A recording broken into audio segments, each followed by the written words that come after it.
Alrighty. So the title is obvious. I say this because I reviewed Dinesh D'Souza's stream, or Dinesh D'Souza's podcast, or whatever the hell you want to call it. I know that term is so out of date and it's been overused, but the thing is that conservatism is cowardice. You know, the reason I say that is because there's evidence throughout history of it.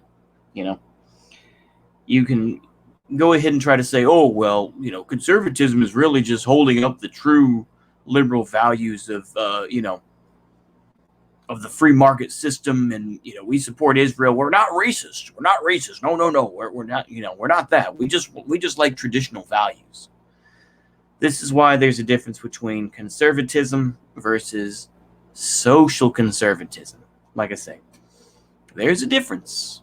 I know people will say no, there's no difference. But the thing is that conservatism will always be the ones that are hiding behind. They just don't have the cojones to call themselves Wignats. They don't have the cojones to be like, we should go out there and just do crazy shit. That's my view. That's my opinion. People say, it's the same type of thing. You can bring up throughout history when,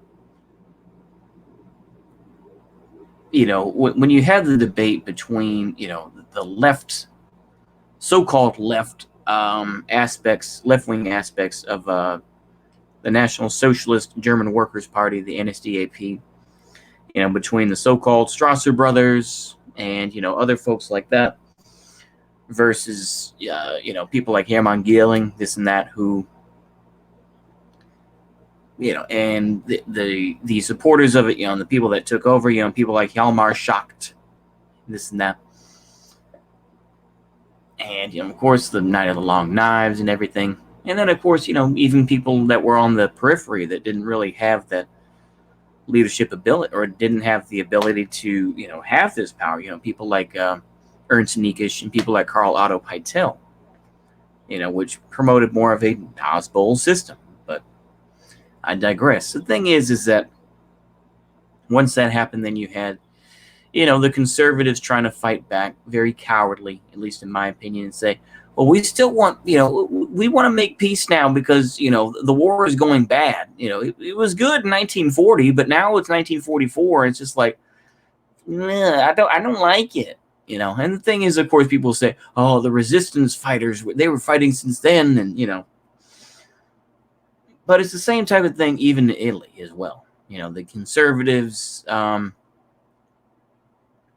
undermined Mussolini. And, you had the king who was just like, goodbye. Yeah. Buonasera. Or, well, I think buonasera is hello. But, yeah. Basically, they just said goodbye. It's time to get out. Yeah. Arrivederci. There we go. Arrivederci. And, 1943, Italy says, nah, get the hell out. And it's just like, well, Germans are like, well, we got to protect our soft underbelly, as they've said. So, yeah, of course, you send in the Hermann Göring division, and you send in a lot of the army units, which, there's this slow, slog of fight, from, Sicily going into, the toe of the boot of Italy, and continuing to go up until, the very last days, where Albert Kesselring was leading. But that's a whole other story. I'm getting off topic. The thing is that, conservatism, whatever form it takes, is basically just, let's try to keep things the same, but we're going to,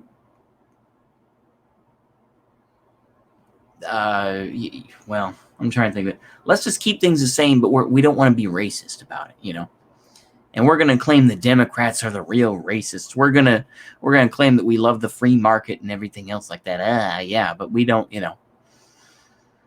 It's just petty nonsense, in my opinion, conservatism.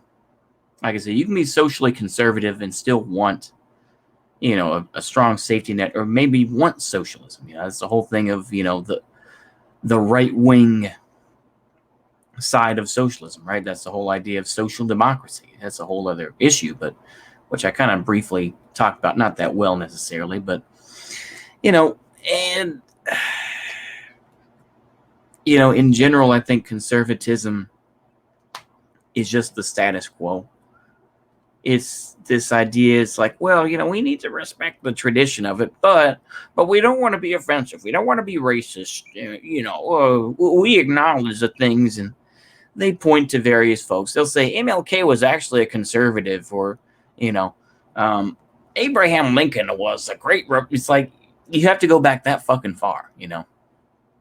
Well, actually, Matt Gaetz was bad. It's just like, well, no, none of us ever supported Matt Gaetz. In there, he wasn't really one of us. And the thing is, conservatives today try to paint themselves as libertarians because it makes them sound hipper to a point,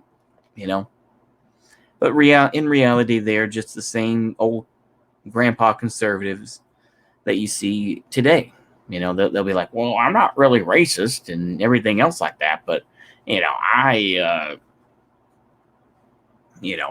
but I want the freedom and to do what I want, and corporations are good, and until they screw me over, and until they censor me on Twitter or something. It's just, that's a whole other thing too.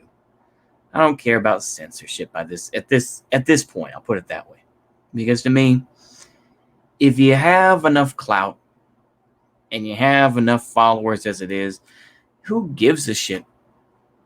How many times you get kicked offline? It's like, meet up with folks, or write a newspaper or something like that. I don't know, maybe have a carrier pigeon, but it's like, who cares about whatever bullshit you're trying to push,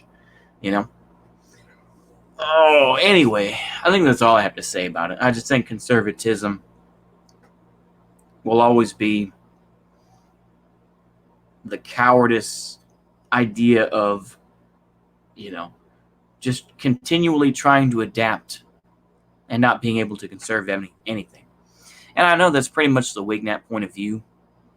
But yeah, that's my standpoint anyway. Hopefully y'all enjoy that. See you later. Bye-bye.